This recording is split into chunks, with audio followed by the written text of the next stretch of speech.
How soon after surgery can I drive? Everybody asks me, and it's an important question.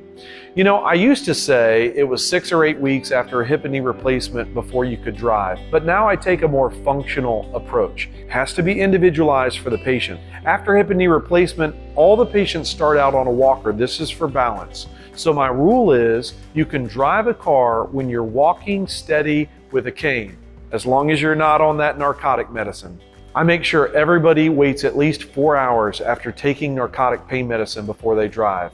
Safety first.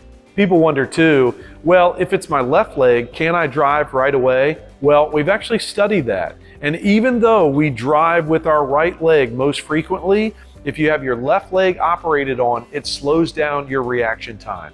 So there is a delay after surgery before you can drive, no matter which leg is operated on.